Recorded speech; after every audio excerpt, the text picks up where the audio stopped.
And every time I've shared this, for the last 20 years, there's always been at least one person that came up to me and said, because they heard this, it transformed their way of thinking about committing suicide. I don't know why I'm sharing it, but I'm sharing it now. Suicide is the complete shutdown of the desire to receive.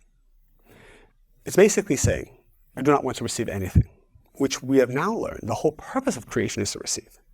So when a person takes their life, it creates such a soul correction that the soul has to come back. So what's happening here is when a really great soul, an elevated soul, has a lot of karmic debt as a result of being a great soul, they will go through certain periods of darkness. It could be mental illness. It could be many things, circumstances that will make them feel there's no escape. There's no way out. There's no hope. I mean, so much pain, so much suffering, so much depression, so much agony. What's the point? Correct. And it gets to a place where they start to contemplate suicide. Those thoughts, those feelings, those desires, there's nothing to be ashamed of. We have to know that your soul is so powerful. It's meant to do so many great things, but you're not allowed to see it. Because if you could see it, you wouldn't pass the test. It's actually, when a person is contemplating death, it's actually because of the highness of their soul and what they're meant to do, which they are not allowed to be shown.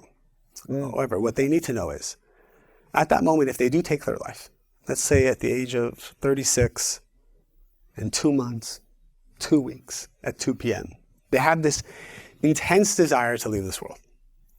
It is because in a past life, at the exact same moment, they had this desire and they took it. Then the soul leaves and says, oh my God,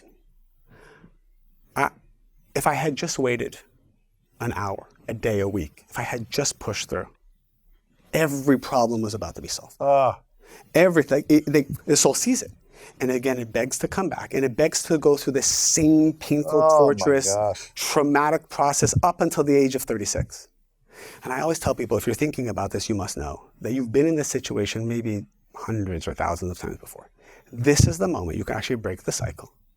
And you must know that if it's this dark, this bad, that is equivalent to the greatness that will come.